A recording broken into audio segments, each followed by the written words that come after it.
Hello' everyone, welcome back. আপোনালোক সকলোকে মোৰ ইউটিউব চেনেললৈ স্বাগতম জনাইছোঁ। থাম্বনেইল চাই আপোনালোকে ধাৰণা কৰিব পাৰিছে যে ভিডিঅ'টো কিহৰ বিষয়ে ক'ব গৈ আছোঁ। পলম নকৰি ভিডিঅ'টো আৰম্ভ কৰোঁ। আপোনালোক বহুতৰে মোক সুধি আছিলে, বিশেষকৈ আত্মসহায়ক গোটৰ মহিলাসকলে সুধি আছে যে লাখপতি আঁচনিৰ ধন কোনে কোনে পাব, সেই পইচাটো কোনে কোনে পাব। ময়ো চিয়'ৰ নহয়, কিন্তু নিউজ আৰু ছ'চিয়েল মিডিয়াৰ জৰিয়তে যি নিউজ পাইছোঁ বা সেই নিউজৰ পৰা যি বুজিলোঁ সেইটো আপোনালোকক ক'ব বিচাৰিছোঁ। ভিডিঅ'টো শেষলৈ চাব আৰু আপোনাৰ ওচৰ চুবুৰীয়াত কোনোবা যদি আত্মসহায়ক গোটৰ মহিলা আছে তেতিয়াহ'লে ভিডিঅ'টো শ্বেয়াৰ কৰি দিব। কথাটো হ'ল, ৰাজ্যৰ বহুতো আত্মসহায়ক গোটৰ মহিলাই লাখপতি আঁচনিৰ ফৰ্মখন ফিল আপ কৰি জমা দিছে, কিন্তু কোনে কোনে এই পইচা পাব এইটো ডাঙৰ বিষয়। কাৰণ বহুতে এতিয়া ভাবি আছে যে মই পাম নে নাপাম, তেনেকৈ বহুতে ভাবি আছে। সেইসকল মহিলাক ক'ব বিচাৰিছোঁ যে আপোনালোকৰ যোনখন ফৰ্ম, সেই ফৰ্মখনত আপোনালোকৰ সংকল্প 1, সংকল্প 2 বুলি লিখা আছিলে। সেই ফৰ্মখনত আপোনালোকৰ মহিলা যোনটো ছোৱালী সন্তানক আপোনালোকে পঢ়া শুনা কৰিব দিছে নাই, সেই গোটেইকেইটা তথ্য আপোনালোকে যোনে যোনে ভালকৈ ফিল আপ কৰিছে সিহঁতে টকাটো নিশ্চয় পাব, আৰু যোনে নেকি ভুলকৈ ফিল আপ কৰি দিছে সিহঁতে এই টকা নাপাব। কাৰণ সেই সংকল্পত আপোনালোকে নিজে চহীও কৰিছে, সেইকাৰণে আপোনালোকে সেইটো তথ্য ভালকৈ দিব। আৰু প্ৰথম পৰ্যায়ত আপোনালোকৰ 10,000 টকা সোমাব এইকেইদিনৰ ভিতৰতে। কাৰণ মুখ্যমন্ত্ৰী ডক্টৰ হিমন্ত বিশ্ব শৰ্মা ডাঙৰীয়াই কৈছে যে এইকেইদিনৰ ভিতৰতে আপোনালোকে বেংক একাউণ্ট চেক কৰি থাকিব, আৰু যোনটো বেংক একাউণ্টৰ লগত লিংক থকা মোবাইলটো আপোনালোকে লগত লৈ থাকিব। কাৰণ কোন মুহূৰ্তত পইচাটো সোমাই যায় ক'ব নোৱাৰি। সোনকালে এই মাহৰ ভিতৰতে আপোনালোকক দিয়া হ'ব বুলি কৈছে।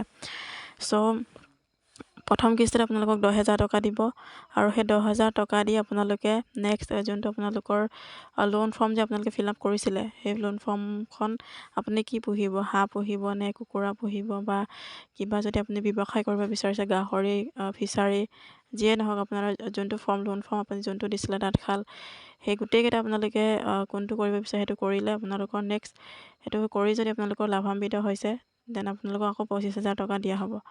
সেই 25,000 টকা দি আপোনালোকে টোটেল হ'ব 35,000 টকা। সেই 10,000 টকা আপোনালোকক ফ্ৰীকৈ দিলেই, আৰু আপোনালোকক 25,000 টকা দিব। সেই 25,000 টকাটো আপোনালোকৰ 12,500 টকা চৰকাৰক ঘূৰাই দিব লাগে, আৰু 12,500 টকা আপোনালোকৰ ফ্ৰীকৈ দিয়া হ'ব। তেনেকৈ চৰকাৰে দিব। আপোনালোকে ফৰ্মখন কেনেকৈ ফিল আপ কৰিছিলে সেইটো আপোনালোকৰ কথা। আপোনালোকে যদি ভালকৈ ফিল আপ কৰিছিলে আপোনালোকৰ একাউণ্টত টকা সোমাব। আপোনালোকে চিন্তা কৰি থাকিবলগীয়া নাই। সেইকেইদিনৰ ভিতৰতে আপোনালোকৰ টকা সোমাব। সেই 10,000 টকা কিন্তু আপোনালোকে কামত খটাব লাগিব, তেতিয়াহে আপোনালোকে নেক্সট 25,000 টকা পাব। আৰু সেই নেক্সট 25,000 টকা পোৱাৰ পাছতো যদি আপোনালোকৰ কিবা ব্যৱসায়ত লাভ হৈ থাকে বা ব্যৱসায় কৰিয়ে থাকে আপোনালোকে, তেতিয়াহ'লে নেক্সট আকৌ চৰকাৰে আপোনালোকক পইচা দিব। সেই পইচা সেইকাৰণে সেই আঁচনিখনৰ নামে লাখপতি আঁচনি বুলি দিছে। লাখপতি মহিলা মানে মহিলাসকলক স্বাৱলম্বী কৰিবৰ কাৰণে এই আঁচনিটো চৰকাৰে প্ৰস্তুত কৰিছে। এই গোটেইকেইটা কথা মাননীয় মুখ্যমন্ত্ৰী হিমন্ত বিশ্ব শৰ্মা ডাঙৰীয়াই কৈছে। তেখেতৰ ভাষ্যটো শুনো আহক। আপোনালোকে ফৰ্মবিলাক ঘূৰাই দিলে নে নাই? দিলে? কোনে কোনে ঘূৰাই দিলে? হাত দাঙক। আচ্ছা, চবে ঘূৰাই দিলে। এতিয়া ফৰ্মখিনি আমি পৰীক্ষা কৰিম। বেলেগ পৰীক্ষা নকৰোঁ, খালি বাচ্চা কিমান আছে সেইটোৱে পৰীক্ষা কৰিম। কিছুমানে ইমান বাচ্চা জন্ম দি দিয়ে, পঢ়াব নোৱাৰে, শুনাব নোৱাৰে। এটা বাচ্চা জন্ম দিলে পঢ়াবও লাগিব নহয়। সেইকাৰণে 3টা, ট্ৰাইবেল হ'লে 4টা, এনেকৈ আমি এটা সীমা বান্ধি দিছোঁ। আৰু সেইটো চোৱাৰ পিছতেই এদিন আমি আপোনালোকৰ বেংক একাউণ্টত ফটক কৰি আপোনালোকে মোবাইলত শব্দ শুনা পাব, 10,000 টকা টুপুং কৰি জমা কৰি দিব। 10,000 টকা হৈ গ'ল। হোৱাৰ পিছত নেক্সটটো হ'ব যে আমিতো টকাটো আমাৰ হাজবেণ্ডক দি দিম নহয় জানো, ওলাই পেলাই দি দিম না? কোনে কোনে নিদিয়ে? এতিয়া আপোনালোকে নিদিওঁ বুলি হাত উঠাইছে।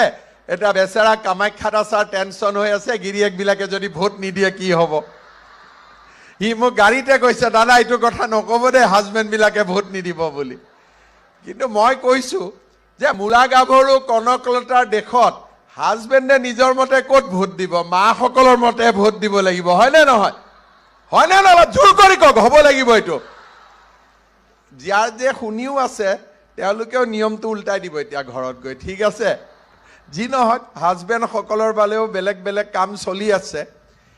যি 10,000 টকা আমি পালোঁ, আমি কোনেও হাজবেণ্ডক নিদিওঁ। মই টিভিত কম যে স্বামীসকল 10,000 টকাটো নল'ব, পাৰিলে আৰু 2,000 মান টকা মাসকলক দিহে দিয়ক। আপোনালোকে একোটা ব্যৱসায় কৰিব, মৌ-মাখি কৰক, হাঁহ কৰক, কুকুৰা কৰক, যি কৰে নিজৰ মতে কৰিলে, সৰু দোকান দিলে, পিঠা পনা বনালে, যিসকলে কাম কৰিব তেওঁলোকক মই আৰু 25,000 টকা দিম। 10,000 প্ৰথম, 25,000 টকা দ্বিতীয়। কিন্তু যিসকলে কাম নকৰে তেওঁলোকে কিন্তু নাপাব, পিছত কিন্তু মোক বেয়া নাপাব, কিবা নহয় কিবা কাম কৰিব লাগিব। 25,000 টকাৰ শালখন হ'লেও কৰিব লাগিব ঘৰত। 25,000 টকাৰ 12,500 বেংকক ঘূৰাই দিব লাগিব। 12,500 ঘূৰাই দিব নালাগে, এইটো চৰকাৰে আকৌ এবাৰ বিনামূলীয়াকৈ আপোনালোকৰ বেংকৰ একাউণ্টত দি দিব। 10 আৰু 25 পালোঁ, 35,000 হ'ল। মোটামুটি হাতৰ তালি যদি দুইফালৰ পৰা বজে, বাইদেউসকল লাখপতি হৈ যাব। যিসকলে তথাপিতো নোৱাৰিব, পিছত আৰু 10-20,000 দি দিম, মুঠতে লাখপতি বনাইহে দিব লাগিব। হ'ব?